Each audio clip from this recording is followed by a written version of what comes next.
Okay, we are getting ready to delve into a very complicated figure in the history of jazz, almost as complicated as his playing was for other players to actually play with him.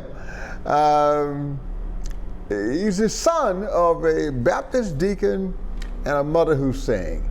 His father was Hank Jones, and his mother was Olivia. They had 7 kids, and 2 older sisters, and then Hank and Thaddeus, and later on, little Elvin Ray.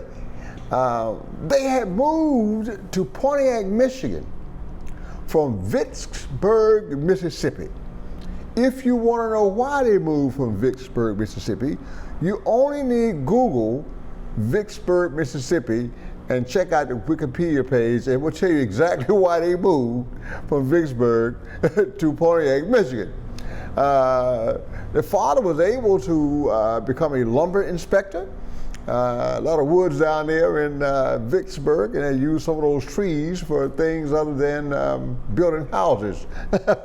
Yeah, but anyway, when father got up to Pontiac, he was able to prosper and raise his family properly, and they bought a 3-story brick home in Pontiac, Michigan. That's something that let's just say could not have happened in Vicksburg, Mississippi with this particular family. At any rate, as was the custom in those days, the older sisters got piano lessons, and then along came Hank, and when Thad came along, he was pretty much self-taught. And then Elvin, of course, he was left to his own devices as well. Black culture in those days was almost required for the young ladies to be schooled in piano and dance, ballet, in order for them to be cultured. Black folks during segregation were very forceful in their quest to provide a high level of culture for their daughters. At any rate, and refinement. Getting back to Elvin, he says he remembers somewhere around 2 years of age being absolutely excited by circus bands as they paraded through town to advertise their presence and the performances they would be doing. So he'd always line up and check out those circus bands, and he was particularly interested in the drums. He knew what he liked at 2. Oh yeah, he had it in his heart, he had it in his soul. He pursued this on his own. And in school, they had these musical groups and classes, and he participated in that. And he even participated in the high school marching band, where he became very, very adept at playing standard rudiments.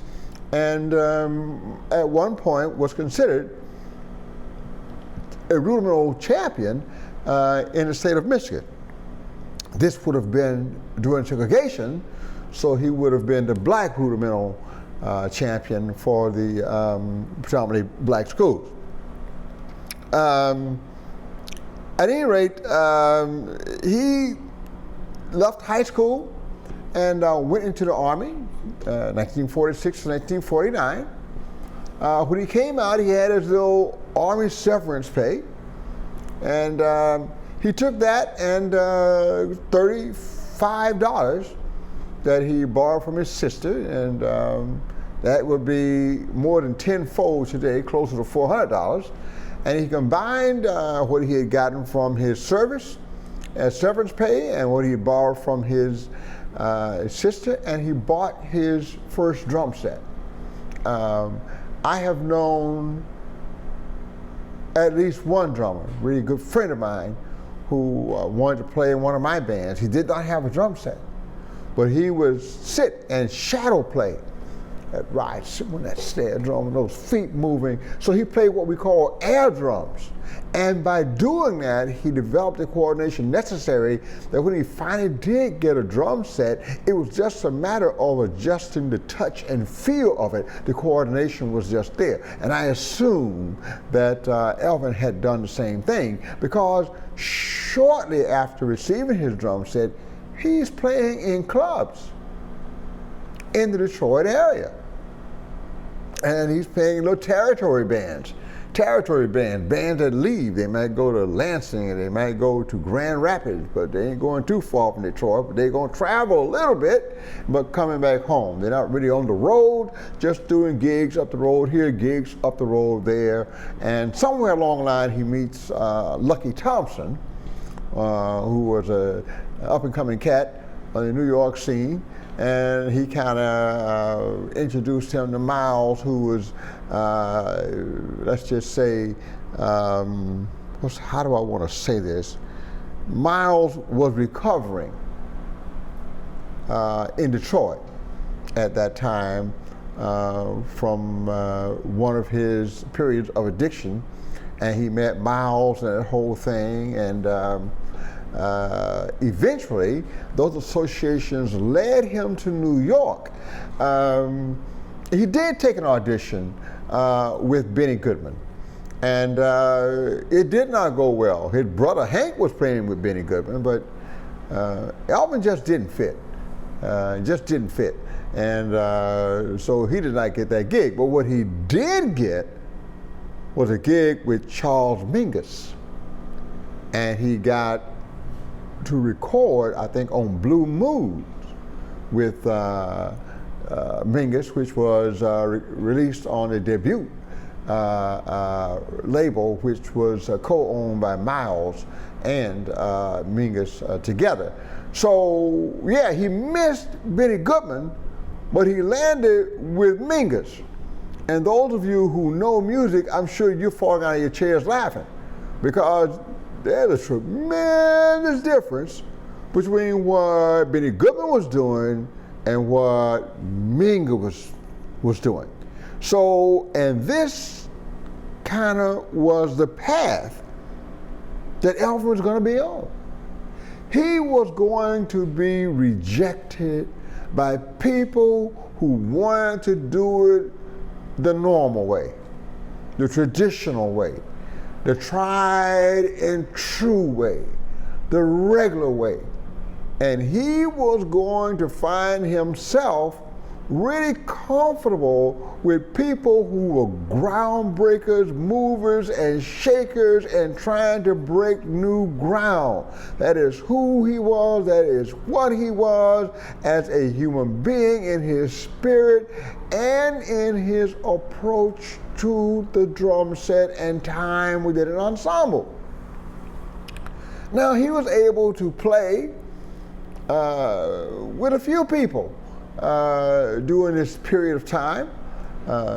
J.J. Johnson and Donald Byrd and Tyree Glenn and people like that, and things are going, pretty well for him. He's working with a lot of cats that can actually hang with what he's doing, because he's pushing the envelope. And there are a lot of musicians who just had a hard time figuring out where the time was with Elvin, because he played these games with time. He believed in polyrhythms. He had an idea about musical phrases, where the phrase was what the music says the phrase was, not some rigid mathematical four-measure phrases. Okay, so there's 16 beats in this phrase, and he didn't do that. It was about what the music says. This is the end of this musical statement, and that is how he approached it. And let's just say it took a high level of musicianship to deal with him. And people who were just doing the normal thing, just kind of playing gigs and playing dances, and they had a hard time with him. Luckily, he met Sonny Rollins, who was also an explorer. You could say these guys are both aliens, okay? And he was able to play in Sonny's keyboardless trio. Now this is after he's played with Bud Powell and some other really bad cats around New York. And he really loved playing with Bud Powell because he said he was able to really have that free expression and exchange of musical ideas where you were not dictated by a bar line, you were dictated by your heart and your ear and what you heard and what the music said to you at a given moment. And that was high level of musical communication, which unfortunately some musicians just can't do. But this is where Elvin lived. And the people who played with him, this is where they had to live. Sonny was one of those people. The album Live at the Village Vanguard, 1958, is one of the albums you really, really want to hear. I think Sonny Moved for Two, I think it's the title of the tune, where they're actually trading back and forth. You will get to hear the flexibility in the phrasing between the two and how one complements the other. There's never a break. They don't always play at exactly the same time, exactly the same structure, but it is a seamless exchange of musical ideas, which is higher level of thinking. And this is one of the problems. I'm just going to say it. A lot of musicians become successful at a groove and then they lock into that groove and it feels good like an old pair of shoes and they don't want to think about anything else. Elvin did not allow that at all.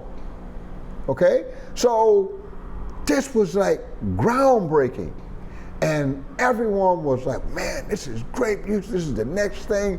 Sonny's thing was rising. I mean, he was like the guy on the tenor sax at this time. And there's Elvin and Wilbur Ware supporting him on this live recording. Is undeniable high-level music. And 2 years later, another saxophonist decides that he is going to step forward and change the direction of things, period. He had come from many, many groups, particularly with Miles Davis, and decided to go out on his own after separating from Davis and do his own kind of thing with modal jazz and free jazz and everything else. And in 1960, Elvin Jones became a member of John Coltrane's famous quartet. And the world changed. As a kid, I listened to those albums over and over and over and over and over because I was determined to have an understanding of this music. I didn't at first. It was way above my pay grade, but I was determined that I was going to listen until I had the understanding to appreciate this music, which means hour after hour after hour. I listened to the same tunes over and over until I could hear some of the things that I could not previously hear and appreciate some of the things that were hidden primarily by my ignorance. You gotta listen, you gotta dig. And 2 years into this thing, by 1962, he is one of the most important members of that group. He is the pulse, he is the heartbeat, he is the phrase, he is the technique, he is the color, he is the bombast, he is the polyrhythm, he is the groove, he's the soul. With McCoy Tyner, Jimmy Garrison, they're creating magic over and over and over and over and over. And as Coltrane continues to develop into free jazz, it was working great until he brought in a second drummer, Rashad Ali. And Rashad Ali's approach to drumming and Elvin's approach to drumming were not congruent. I mean, they worked together, but it was very uncomfortable for Elvin. So, Elvin went, well, you know what? I think it's time for me to leave. And then, I don't know what it was. You know, sometimes we have a failure in life and it just kind of stays with us forever. I think that Benny Goodman thing stayed with him forever. So when he left John Coltrane, after all of that great music, that wild and crazy music, that beautiful music he did with Train, he went and did a 2-week tour of Europe with the Duke Ellington Orchestra. Yeah, boy, it only lasted 2 weeks because Elvin was driving the band members crazy trying to play together with time. They just could not follow his time. He was distracting to them. They were listening to the wrong thing, folks. That's really what it was. They had gotten accustomed to a certain approach for every drummer in the world, and Elvin was that one cat that didn't do that. So that didn't work. And so he was frustrated. He stayed in Europe, Paris, for a while. And I think Kenny Clark, who had moved there, like many black jazz musicians had, was either doing another gig or was sick or whatever. And so for a while, Elvin subbed for Kenny Clark in various clubs around Paris. And eventually, he came back home. And when he did, he formed his own trio because he realized the most successful partnership he had, the most successful meeting of the minds and souls that he had musically was in that group with Sonny and Wilbur Ware. So he wanted to recapture that. And he tried it this way, and he tried it that way. He had Sonny Fortune in there, people like that, and Dave Liebman, and Steve Grossman, and he tried all sax players and bass players, no piano players, that trio thing. And even with some of the music that is kind of questionable, like with Grossman and Liebman, he did this album live at the Lighthouse in Hermosa Beach, California.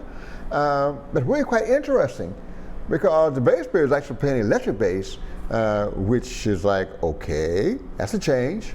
But of course, there are a lot of guys who did that who were real jazz musicians because they were trying to fight that whole rock and roll thing. So a lot of guys are going from acoustic bass to electric bass, at least for a time. So if you can listen past the electric bass in that situation, the saxophonists are playing their butts off and the music is intense. And because there's no keyboard and the Lighthouse has such great acoustics, you can hear all of the colors and textures and the little things that Elvin is doing, the little ostinatos that he does, the layering of rhythm over rhythm over rhythm over rhythm over rhythm. It's just so Elvin, man, and it's so pure and it's so clean and it's so easy to hear that it might awaken you to what he's doing. Someone defined polyrhythms as having two different connotations. You have the European version, and then you have the sub-Saharan African version.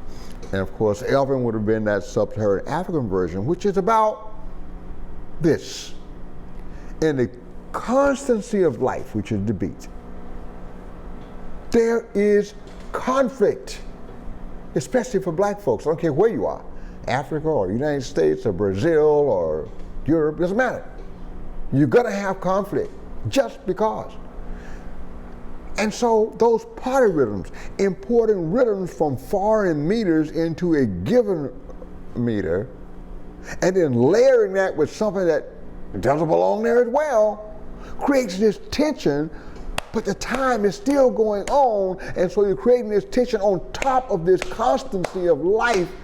That is the psychological makeup of the attitude of sub-Saharan African polyrhythms. And that is what Elvin was bringing to the table. And this was distracting to a lot of people.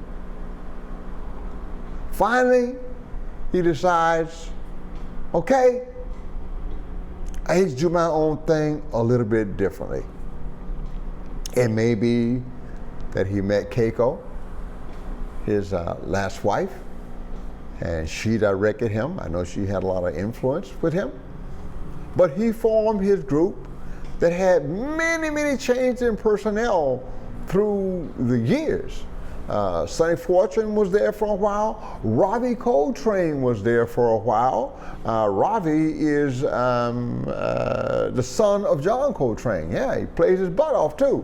And I know most people, what? Yeah, John Coltrane has a son named Ravi who walks the earth now and plays his butt off, primarily around New York. But the cats who know Ravi Coltrane, and Elvin had him in his band. As a matter of fact, my son Greg played in the Jazz Machine from 1995 to 1998. And Ravi Coltrane was one of the cats that was in the band at that time, and so was Sonny Fortune in and out, and Delphio Marcellus, and we can continue to go with all the cats that were in and out of that band at the time. But Elvin was loyal to people, and he most certainly loved to have Ravi on the stage with him, because of course his association with John Coltrane was probably the high point of his career, both musically and in terms of perceived acclaim. I remember what my son says Elvin said to him at the audition when he decided that maybe this is my bass player. He said, look young man, on this tour, I'm gonna go off somewhere. I'm gonna go off somewhere. And when I do, don't try to follow me. You stay right there where you are. You concentrate on your time. You stay on your time. Don't let me distract you. And I'll be back when I'm ready. Well, my son remembered those words. And at the end of the tune, he became the new bass player for Elvin Jones, because he was able to keep that time. And over time, he figured out how Elvin related to the time. He said in another conversation, Elvin said, yeah, man, after playing with me, you will have the best time of any bass player in the world, because if you can't keep time, you sure can't play with me. He laughed out loud. This is who Elvin was. Was he honored? Yeah, man. Percussion Art Society, Modern Drummer, they all gave him great awards. Of course they did. He changed the course of modern drumming. It's funny. A lot of the great rock drummers, if you asked them who they listened to, they would say Elvin Jones, because of the freedom and the expression and whatnot that he brought to the music. Strange, yeah. Even Mitch Mitchell, who was Jimi Hendrix's first drummer, was referred to by Jimi Hendrix himself as, Mitch is my Elvin Jones. So Elvin had that influence, not just in jazz, but in the world of drum set playing, period. Oh yeah, he got an honorary doctorate from Berkeley, and they did it in grand style. I think in 2006 at the Umbria Jazz Festival in Perugia, Italy. I know that festival well. I've been there, and it's a wonderful place. The city is great, and the site of the festival is great. Berkeley presented this honorary doctorate to Elvin Ray Jones on stage at the Umbria Jazz Festival in front of one of the most appreciative audiences on the European continent. Elvin lived in Manhattan. He loved New York City. And although he went here and he went there, New York was his home base. He never really returned to Detroit, although he was one of the most celebrated of the Detroit jazz musicians. The best thing I can tell you is just go listen to Elvin. We call him Elvin. Go listen to Elvin, baby. Listen to how he turned jazz drumming on its ear. Now he opened up a whole new realm of expression for all of us. And what I like is, through it all, that passion and that expressive smile was always there in the middle of the most technical world. He was smiling because he was having a really good time communicating his soul through the drums that he loved since he was 2 years old.